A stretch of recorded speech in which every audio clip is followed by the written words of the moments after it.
हमारे इस विशेष वैज्ञानिक सत्र में आप तमाम लोगों का हार्दिक स्वागत है। जी मैं लगातार आप लोगों से चर्चा कर रहा हूँ इस बीच में पिट्यूटरी ग्लैंड के बारे में, हार्मोन संबंधी बातें मैं आप लोगों से कर रहा हूँ, उससे संबंधित ग्रंथि के बारे में बातें कर रहा हूँ।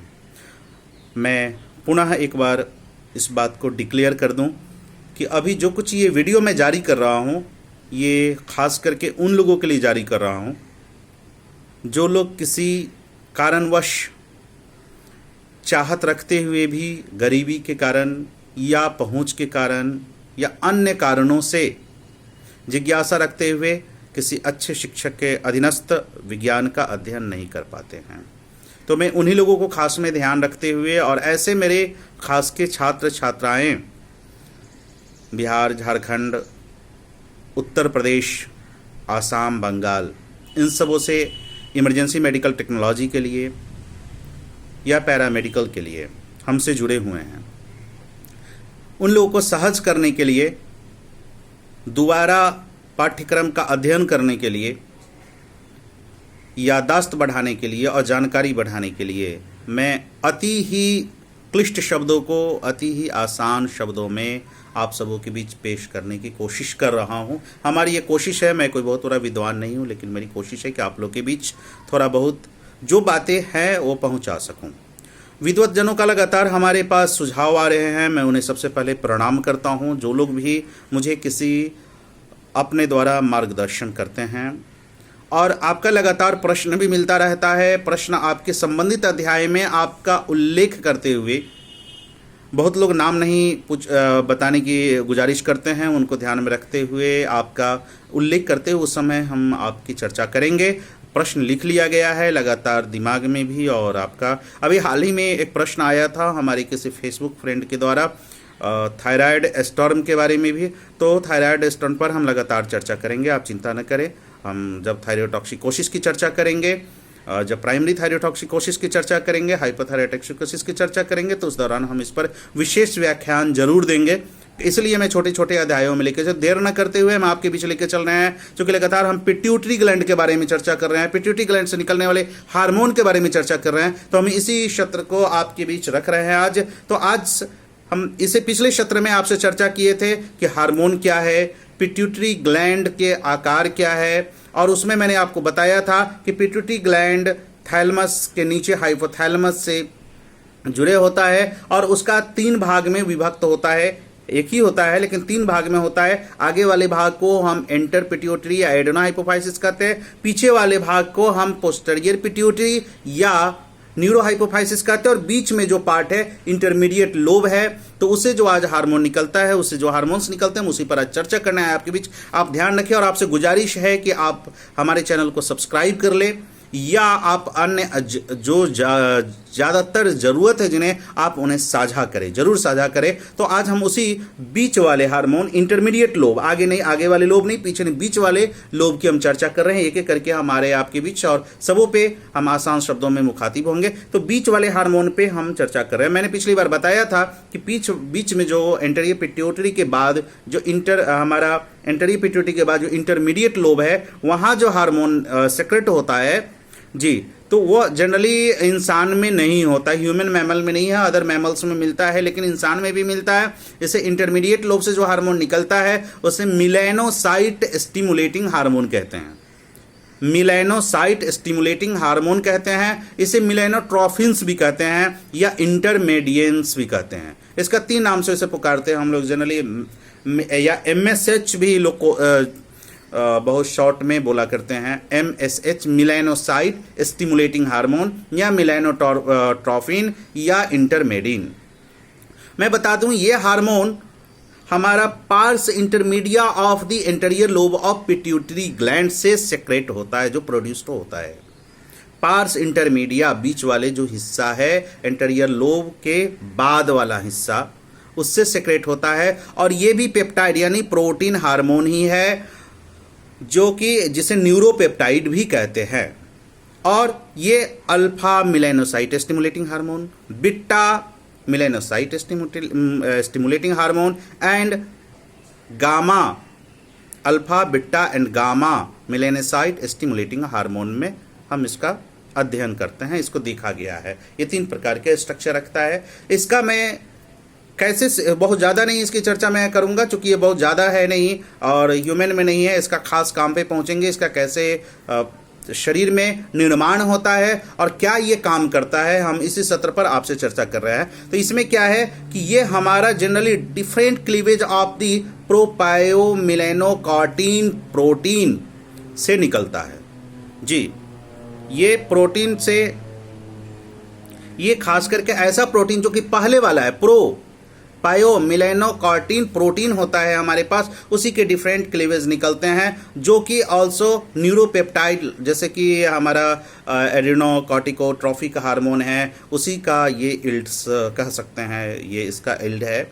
और ये हमारे शरीर में अल्ट्रावायलेट रे यानी कि सन की उपस्थिति में, सूर्य की रोशनी की उपस्थिति में हमारे स्किन में बनता है, त्वचा में बनता है, और ये मेलानोसाइट स्टिमुलेटिंग हार्मोन सेक्रेट करता है। ये सिंथेसाइज सन के देखेंगे आप, खास करके इसका हम कलर पे बाद में जब इस समय आएंगे स्क्रीन पर तो हम चर्चा करेंगे क्या कारण है, वहाँ भी हम विस्तार करेंगे। आप उसके लिए हमारे उस सत्र को जरूर देखें।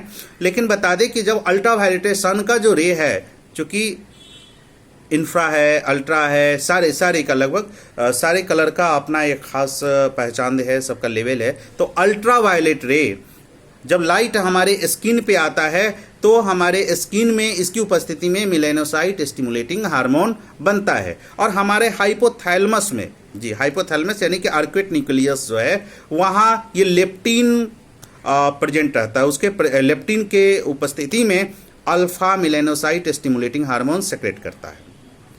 और ये जी सॉरी एक मिनट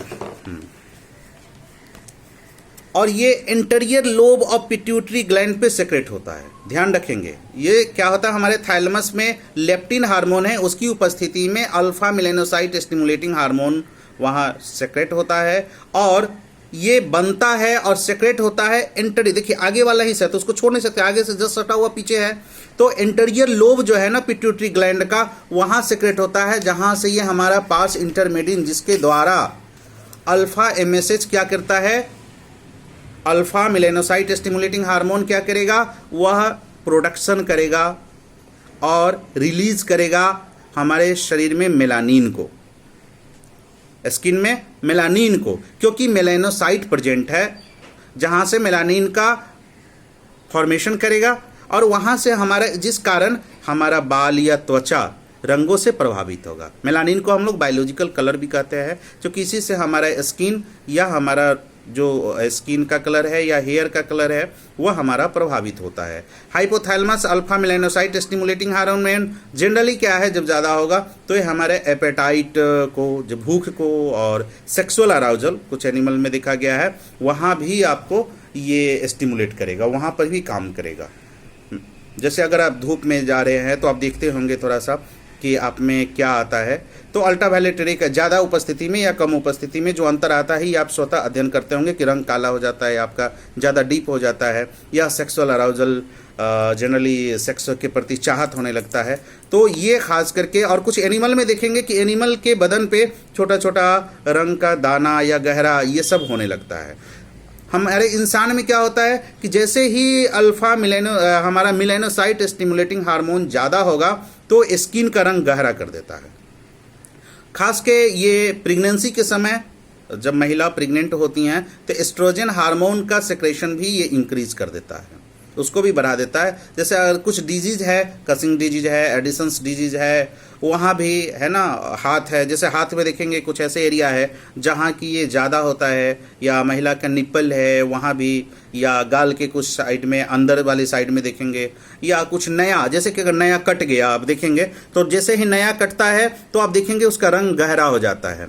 रंग गहरा होने के पीछे कारण यही होता है कि ये जो मेलानोसाइट स्टिमुलेटिंग हार्मोन है वह मेलानोसाइट यानी कि मेलानिन सेक्रेट करने वाले सेल को एक्टिव कर लेता है। वहाँ मेलानोसाइट स्टिमुलेटिंग हार्मोन, इसका रंग गहरा हो जाता है। यद्यपि उसका रीजन चोट हो सकता है या इन्फ्लामेशन हो सकता है, सूजन हो सकता है, लेकिन गहरा करने के पीछे कारण इसी का है। ये कहाँ से बनता है आप ध्यान रखेंगे, प्रोपायोमेलानोसाइट मेलानोकॉर्टीन प्रोपायोमिलेनोकॉर्टिन, ये पहले से जो प्रेजेंट मॉलिक्यूल है वही इसका प्रिकर्सर, वही इसको नया जनरेट करने के लिए आजकल हम लोग इसको बायोलॉजिकल एनालॉग भी तैयार किए हैं, सिंथेटिक एनालॉग भी हमारा अल्फा मिलेनोसाइट स्टिमुलेटिंग हार्मोन का तैयार हो गया है। जैसे आप कह सकते हैं FA मेलानेटिडोइन या मेलाटोनॉल या स्किनेसेंस मेलाटनिन सेकेंड ब्रे मेलानाटाइड, ये सब डेवलप्ड और रिसर्च किया गया है। तो ओवरऑल ये जो बीच वाला हार्मोन है, ज़्यादातर जैसे बीच वाला पार्ट इंसान में नहीं है अवेलेबल, इंटरमीडिएट जो इंटरमीडिएट लोब एंटीरियर का नहीं है अवेलेबल, लेकिन क्या होता है ना कि जो हमारे एंटीरियर लोब है, आगे वाला हिस्सा है, उसी का बीच से हिस्सा से ये सेक्रेट कर लेता है जी। तो ये से सेक्रेट होता है हमारा हाइपोथैलेमस में, जैसे बना वहाँ से आया कि यहाँ सिंथेसाइज सेक्रेट करने के लिए। तो alpha melanocyte, beta melanocyte, gamma melanocyte, इतने तरीके से मिलेनोसाइट स्टिमुलेटिंग हार्मोन के रूप में ये मौजूद होता है। और ये हमारे मुख्यतः बता दे कलर के लिए ये और सेक्सुअल अराउजल के लिए ये तैयार होता है। इसका रंग काफ़ी डिफरेंट भी होता है, जैसे आप देखेंगे दूसरे में तो वहाँ वाइट कलर भी मिलेनोसाइट में देखेंगे, हमारे यहाँ आप डीप देखेंगे, है ना, काला में देखेंगे। तो ऐसे बहुत सारा है, रेड में भी है। तो बहुत जगह के लोगों में क्लाइमेट के हिसाब से देखेंगे, और भी जैसे एनिमल्स में देखेंगे, दूसरे एनिमल्स में तो कलर दूसरा भी होता है। तो इसके लिए यही जिम्मेदार होता है। तो मुझे उम्मीद है कि थोड़ी सी चर्चा हमने की है। इसकी चर्चा जब हम स्किन अध्याय आप देखेंगे हमारा, तो वहाँ विस्तार रूप से कलर और उसके विभिन्न चीज़ों पर हम चर्चा करते हैं, वहाँ आप देखेंगे, आप उसे पाएँ। और आपसे गुजारिश है कि आप जितने भी विद्वजन हैं जो हमारे साथी हैं, आप लगातार हमें सुझाव दें, पॉजिटिव सुझाव दें। वह आलोचनात्मक नहीं, मैं विश्लेषणात्मक तौर पे आप हमें सुझाव दें, मुझे बहुत अच्छा लगेगा। और आप लोग का लगातार प्यार मिलता जा रहा है, मैं बहुत बहुत इसके लिए आप लोग का आभारी हूं। और मैं उम्मीद करता हूं कि क्लिष्ट शब्दों को, चूँकि नाम को तो हिंदी में नहीं किया जा सकता, जिसका जो नाम है नाम ही पुकारेंगे, लेकिन जो मूलतः बातें हैं मैं समझाने की कोशिश कर रहा हूं और पसंद आया होगा, इसलिए प्यार दें और इसे हो सके तो सब्सक्राइब करें। और जो ज़रूरतमंद है, मैं विद्वान जनरली डिप्लोमा लेवल को ही खास के ख्याल रख करके मैं देख रहा, अगर दूसरे लोगों को मदद मिल जाती है तो बहुत खुशी की बात है। तो मैं चाहूँगा कि आप उन्हें ज़रूर शेयर कर दें, यही हमें प्यार मिलेगा और हमें कहीं ना कहीं उत्साहित करता है कि मैं आपकी सेवा कर पाऊँ। और ख़ास के जो हमारे छात्र हैं, मैं उनसे लगातार गुजारिश कर रहा हूं कि हमारा व्हाट्सएप नंबर दिया रहता है, आप इस पे अध्ययन करें, इसका नोट बनाएं और जहां दिक्कत हो व्यक्तिगत तौर पे हमें व्हाट्सएप करके या आप जैसे वहां भी कमेंट करके हमसे सवाल करें। हम अगले में या स्वतः आपको कॉल करके या व्हाट्सएप के जरिए आपको हम इस समस्या का निदान करने की कोशिश करेंगे। तो इसी के लिए आज इतना ही रखते हैं, फिर हम अगले अध्याय आपके बीच चर्चा करेंगे।